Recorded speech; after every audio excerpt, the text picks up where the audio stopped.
Seringkali kebaikan Allah itu kita pandang dari sudutnya yang materi. Allah itu baik kalau kita punya harta yang banyak, tanah yang luas, pabrik yang di mana-mana. Sementara kalau cuma sekadar itu kebaikan Allah, terlalu sedikit orang yang mendapatkannya. Padahal kebaikan Allah tidak pernah berhenti dan meliputi seluruh makhluk yang hidup ini. Karena itu pada kesempatan jumpa sore ini, saya ingin mengajak kita melihat kebaikan-kebaikan Allah dalam bentuk yang lain. Bahwa kita diberikan harta yang banyak, itu kebaikan Allah. Diberikan tanah yang luas, itu juga kebaikan Allah. Diberikan perusahaan, pabrik di mana-mana, itu juga kebaikan Allah. Tapi tidak terbatas kepada itu. Ada kebaikan-kebaikan yang non-materi, yang malah justru itulah esensi kebaikan itu. Mari kita renungkan sebuah hadis, di mana baginda Rasul bersabda, arba'atun, man u'tiyahunna, faqad u'tiya khairat dunya wal akhirah. Ada 4 hal. Siapa yang oleh Allah diberikan ke-4 hal ini, sungguh dia telah diberikan kebaikan dunia dan sekaligus kebaikan akhirat. Kebaikan dunia juga kebaikan akhirat. Ini berarti belum tentu yang baik di dunia menurut kita akan berbuntut baik juga di akhirat. Tapi orang yang diberikan 4 hal ini, dia sungguh diberikan kebaikan dunia dan juga kebaikan akhirat nanti. Apa 4 perkara ini? Yang pertama, qalban syakir. Orang yang oleh Allah diberikan hati yang pandai bersyukur. Ada ungkapan, my heart is my home. Hatiku adalah rumahku. Kalau luas hati, rumah yang kecil besar rasanya. Kalau sempit hati, rumah yang besar pun kecil jadinya. Kalau hati sempit, rumah pun kecil, kiamat namanya. Orang yang hatinya pandai bersyukur, bisa mensyukuri nikmat. Dan dengan dia bersyukur, semakin bertambah nikmat itu kepadanya. Banyak orang kaya harta, tapi miskin hati. Ini gejala zaman kita sekarang. Di tengah gemerlapnya harta, dia tidak tahu mau diapakan harta yang banyak itu. Orang-orang sufi menjelaskan bahwa kaya itu ada 2 macam. Ada kaya majazi dan kaya hakiki. Yang disebut kaya majazi, kaya artifisial. Lahirnya dibaluti harta, tapi hatinya miskin. Hidupnya sudah serba ada, tapi dia masih merasa kurang. Rumahnya sudah titik air liur orang melihatnya, tapi dia masih merasa belum apa-apa. Mobilnya berdecak, orang kagum melihatnya, tapi dia rasakan itu pun masih belum. Maka dia selalu miskin.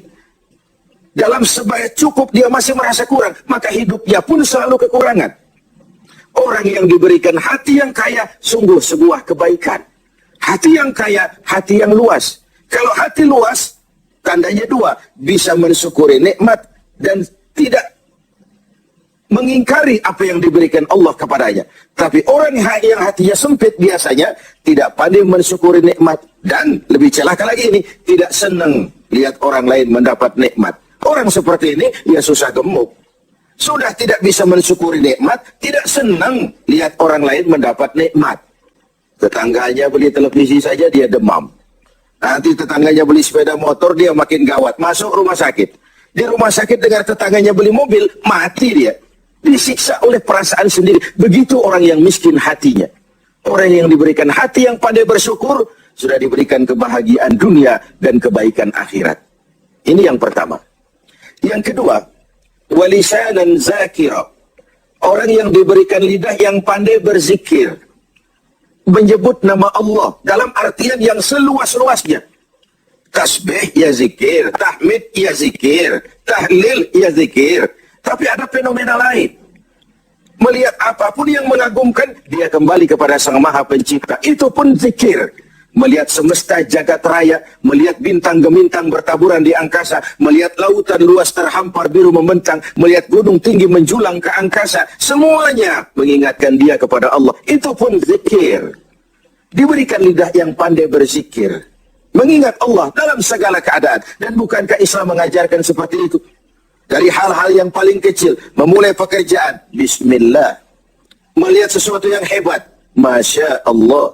Melihat sesuatu yang luar biasa, subhanallah. terkejut, astaghfirullah, berjanji, insya Allah. Semua dikaitkan dengan Allah. Inilah zikir itu. Hidup yang larut dalam alur ketuhanan. Yang ketiga, wabadanan alal bala'i sabir. Beruntung orang, diberikan kebaikan orang, kalau dia dikaruniai badan yang tegar menghadapi bencana, tegar menghadapi cobaan, kuat menghadapi tantangan. Tantangan itu penting. So, kalau tidak ada tantangan, kita akan tidur. Cobaan juga kita perlukan. Tapi kalau kita tidak sanggup menahannya, larut oleh cobaan itu, kita akan kalah karenanya. Orang yang baik, diberikan kebaikan dunia akhirat, punya badan yang tegar menghadapi cobaan. Apa cobaan Allah? Dua macam.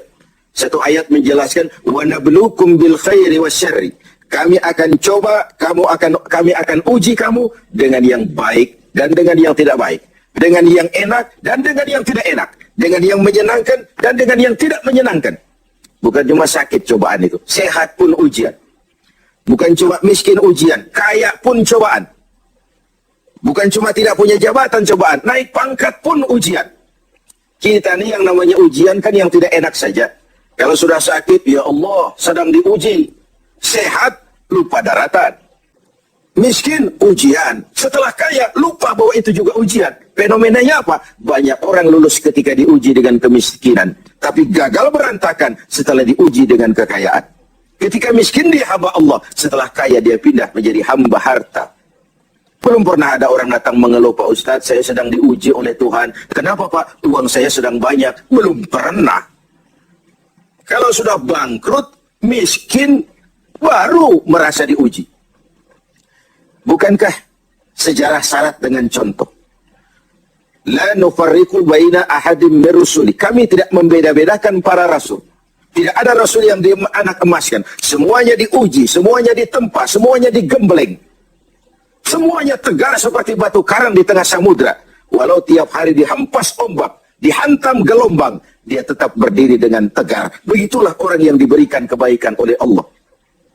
Lain dengan orang yang loyo, sedikit kena kesulitan seperti ayam sampar, kerakap tumbuh di batu, hidup segan mati pun tak mau. Skeptis, pesimis. Apa yang bisa kita lakukan kalau dasar hidup kita sudah skeptis dan pesimis itu tadi? Hidup ini adalah cobaan.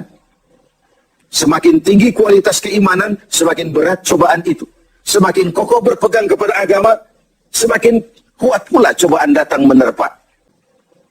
Yang terakhir, orang yang diberikan kebaikan dunia akhirat, wa zaujatan salihatan, diberikan istri yang salihah, pendamping.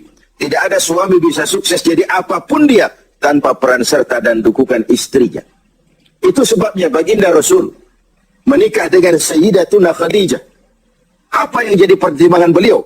Mengawini seorang janda yang umurnya 15 tahun lebih tua pula dari beliau. Kalau sekedar memperturutkan hawa nafsu, mestinya tidak Khadijah yang dipilih oleh baginda Rasul. Mestinya, kalau istilah kita sekarang cari ABG saja. Tapi jelas baginda Rasul bukan cuma sekedar mencari istri, beliau mencari seorang pendamping. Apa bedanya ini? Tiap perempuan bisa jadi istri, memang, tapi tidak tiap istri bisa jadi pendamping. Itu dibuktikan dalam sejarah. Orang lain belum beriman, Khadijah iman. Orang lain memusuhi Nabi, Khadijah mengorbankan hartanya untuk membantu perjuangan Nabi. Saat Nabi terkena kesulitan, Khadijah tampil jadi penghibur. Khadijah tampil jadi pembela. Ketika pertama kali berhadapan dengan malaikat Jibril menyampaikan wahyu, Rasulullah gemetar seperti orang demam. Kembali ke rumah, zammiluni ya Khadijah, selimuti saya Khadijah, selimuti. Kenapa bang? Barusan turun Jibril, dia katakan begini, saya khawatir Khadijah. Khadijah mengerti suaminya semua mengalami semacam frozen, emotional attitude. Sebagai istri yang bijak, pendamping yang baik, beliau tampil, kalla ma yukhzikallahu abada. Jangan khawatir bang, Allah tidak akan menyusahkan abang untuk selamanya. Tenanglah. Rumah tangga adalah awal kesuksesan kita di tempat lain. Karena itu, kalau diberikan istri yang solehah, itu sudah kebaikan dunia dan kebaikan akhirat. Seorang pejabat yang jujur, polos, lugu, sederhana, bisa jadi koruptor ulung kalau dikipas-kipasi oleh istrinya. Suami-suami yang berstatus DKI, di bawah kekuasaan istri. Tidak lagi sebagai pendamping, tapi sudah menjadi Sadaqallahul